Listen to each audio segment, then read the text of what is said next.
พระภิกษุสามเณรเฮาถ้าเฮาบ่มีความอยากได้กับอยากเป็นแต่ก็แค่หาเครื่องอยู่หมายถึงทรงชาติของเฮาเองนี่แหละอยู่กับความรู้สึกตรงกลางระหว่างคิ้วมั่งหน้าผากมั่งบนหัวหนังศีรษะมั่งระหว่างกลางหัวกะโหลกมั่งหน้าอกมั่งท้องลิ้นปีนั่งอยู่แค่นี้มันก็พ้นแล้วล่ะคำว่าความอยากได้คือมันบ่มีความโลภประเด็นเฮาบ่มีความอยากได้บ่อยากได้หยังจักอย่างทรัพย์สินสมบัติเงินทองชื่อเสียงบ่มีความอยากเป็นแล้วก็บ่เป็นหยังอีกบ่เป็นผู้มีหูทิพย์ตาทิพย์บ่เป็นผู้มีอิทธิฤทธิ์บ่เป็นผู้มีบ่เป็นผู้บ่เป็นหยังบ่เป็นพระอรหันต์บ่เป็นอีหยังเลยอยู่แค่นี้พอเฮาโดยปัญญาก็คือมันหลอบรู้และรู้รอบเบิดทุกอย่างแล้วว่าทุกสิ่งทุกอย่างแก่มีความเกิดขึ้นแล้วก็ดับไปบ่มีอีหยังกีรังอย่างยืนเลยเฮารู้แล้วว่าคำว่าทุกข์นี่เกิดขึ้นจากสิ่งที่เฮายึดในความอยากได้และอยากเป็นนั่นแหละเฮาอยากได้มันเด้เฮาเลยเป็นทุกข์เฮาอยากเป็นเด้เฮาเลยเป็นทุกข์แล้วก็ต้องดิ้นรนแสวงหาค้นคว้าแล้วก็ถ้าเว้าโดยโลกก็เลยต้องทำลายซึ่งกันและกันเพราะผลประโยชน์ในความอยากได้และอยากเป็นอยากได้หุ่นส่วนนั้นนี่อยากได้ทุกอย่างนั่นแหละในความอยากได้อยากเป็นก็อยากเป็นผู้มีสูงสุดก็เป็นผู้อยู่เหนือคนทุกคนนั่นแหละอยากเป็นผู้มีอิทธิพลอยากเป็นผู้มีอำนาจนั่นแหละคำว่าอยากเป็นแบบลูกก็ดีอยากทำเฮากะบ่อยากได้หยังหูทิพตาทิพเฮาก็บ่อยากได้เป็นผู้รู้อดีตอนาคตเป็นผู้รู้ปุพเพนิวาสานุสติญาณต่างๆหรือจุตุปาตญาณต่างๆรู้จุติของสัตว์เหล่านี้เกิดมีอาหารมีอาชีพมีชีวิตมีป่วยตายด้วยโรคนี้เกิดจากนี้แล้วก็ไปเกิดต่อไปที่นี่เรียกว่ารู้ความเกิด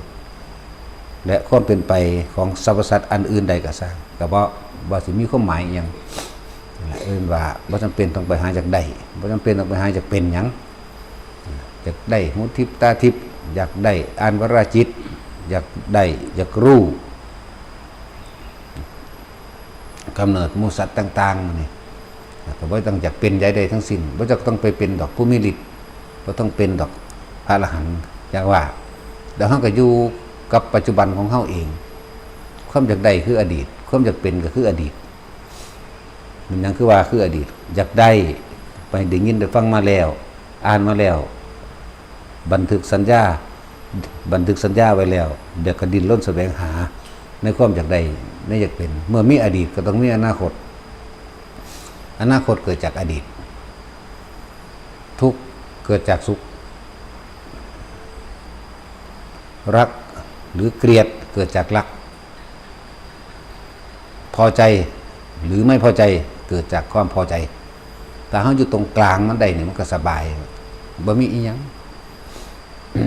ไม่รักไม่เกลียดแต่บ่ฮักก็บ่มีความเกลียดเด้ถ้าไม่พอใจความพอใจก็เกิดขึ้นไม่ได้ถ้าบ่อยากได้แล้วก็บ่อยากเป็นมันก็บ่มีอีหยังที่ต้องดิ้นรนอีกเลยว่าหาเครื่องอยู่กับลมนึงอยู่กับตรงกลางระหว่างคิ้วมั่งหมายถึงอยู่กับความรู้สึกในตนเองหลักสติแปลว่านึกปัฏฐานแปลว่ายังลงตั้งมั่นไว้ในกายโดยใส่ความรู้สึกที่เป็นตัวความรู้สึกในกายที่มันเป็นตัวยืนยันตัดสินว่าตัวเองเป็นผู้มีความรู้สึกในกายนั่นแหละความรู้สึกอันนี้สิเป็นตัวรับประกันความรู้สึกที่ว่าพอใจกับบ่พอใจกับบุคคลสัตว์สิ่งของที่มันมีอยู่ที่มันคิดจังหวะเฮาบ่จำเป็นต้องไป ดิ้นรนอีหยังกับมันดอกแค่เฮาอยู่ความรู้สึกในกายอันหนึ่งคือลมหายใจเขาออกความรู้สึกในกายอันหนึ่งอันเป็นอุเบกขาเวทนาอาศัยอาการปิตินั่นแหละหรือปราโมทย์ต่าง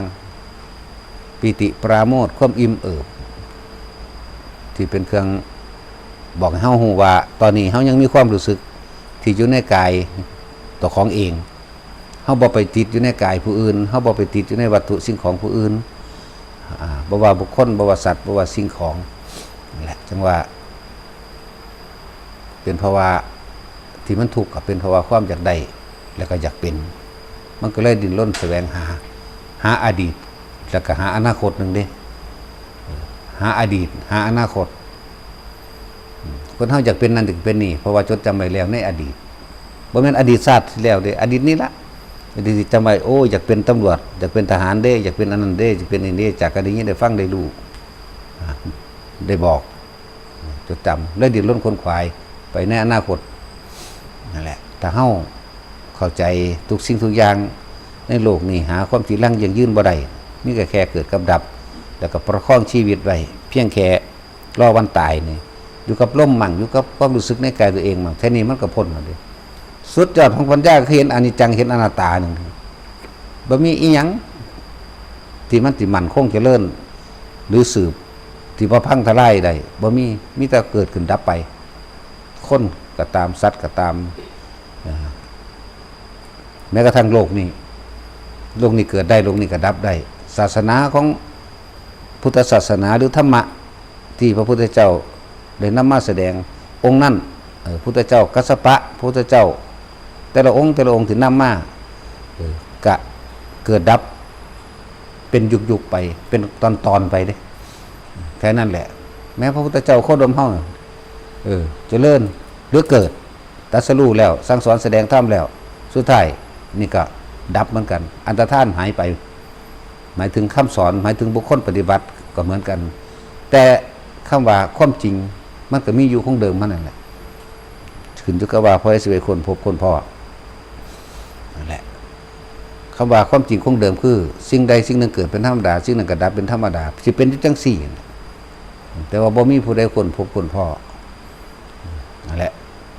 จังหวะบ่มีอย่างสมควรสิเขาไปถือเอาได้ดอกผู้ใดถือผู้ใดยึดผู้นั้นก็เป็นทุกข์กับสิ่งที่ถือ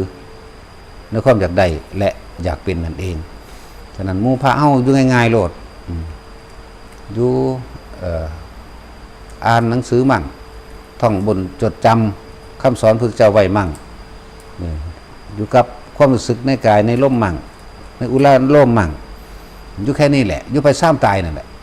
แต่ตั้งแต่มันก็ตายอยู่แล้วดิ้นรนค้นคว้าไปขนาดนั้นก็ดิ้นไปตายนั่นแหละความตายเป็นเครื่องเตือนสติเฮาได้ดีที่สุดก็ต้องไปสนคำค้นคำโลกเอาเฉพาะตนเลยอันใดที่มันเป็นประโยชน์โดยบ่เบียดเบียนทำลายเห็นผู้ใดผู้หนึ่งสิ่งชีวิตทรัพย์สินก็เฮ็ดอันนั้นแหละแล้วก็สิ่งที่เฮากระทำไปเฮ็ดไปแล้วเฮาก็บ่หวังผลประโยชน์พร้อมเด้เฮ็ดซื่อๆปลูกต้นไม้ก็ปลูกซื่อๆปลูกให้มันใหญ่มันงามไปเพราะมันนั่นแหละบ่แม่นปลูกให้มันเพื่อสิเป็นธุรกิจของเฮาก็บ่แม่นเพื่อสิเฮ็ดให้เฮาร่ำรวยก็บ่แม่นปลูกไปเฮ็ดไปโดยบ่ได้หวังสิ่งใดตอบแทนจากมันจากคนจากสัตว์จากทุกอย่างนั่นแหละถึงว่าพวกเฮาเพราะว่าเฮาทะเยอทะยานอยากเพราะว่าเฮาดิ้นรนค้นคว้าเพราะเฮาอยากได้กับอยากเป็นมันก็เลยเวียนว่ายอยู่เพราะสำนี้ยากนักหนาเด้สิคนที่ไปเชื่อได้แนวจังซี่คนเฮามันก็ถูกเพราะว่าความคิดในความอยากนั่นเองเกิดเวียนว่ายตายเกิดจังซี่สิ่งนี้เขาต้องรู้เขาเองยังว่าสิอธิบายทั้งเบิดก็บ่เบิดดอกเขาต้องรู้โดยตัวเขาเองเขาต้องโดยประสบการณ์ของเขาเองเขาจังสิฮู้คนที่บ่ได้กินรสชาติของอาหารกับคนที่ได้กินรสชาติคนที่ได้กินอาหารเนี่ยมันต่างกันคนที่ได้กินเขาสิรู้ความเปรี้ยวหวานมันเค็มนัวในปากของเขาเองในความรู้สึกเขาเองคนที่บ่ได้กินก็ แค่วิจัยวิจารณ์ไปตามความคิดเห็นอันบ่เป็นความจริงสำหรับพวกเฮาก็เขามารู้ความเป็นจริงแล้วจนถึงว่าขันสละบานเลื่อนออกมาได้แล้วก็แค่หายเครื่องอยู่ไปแค่ซ้ำตายแค่นี้มันก็เอาตัวรอดได้แล้วล่ะนะเอาละพอ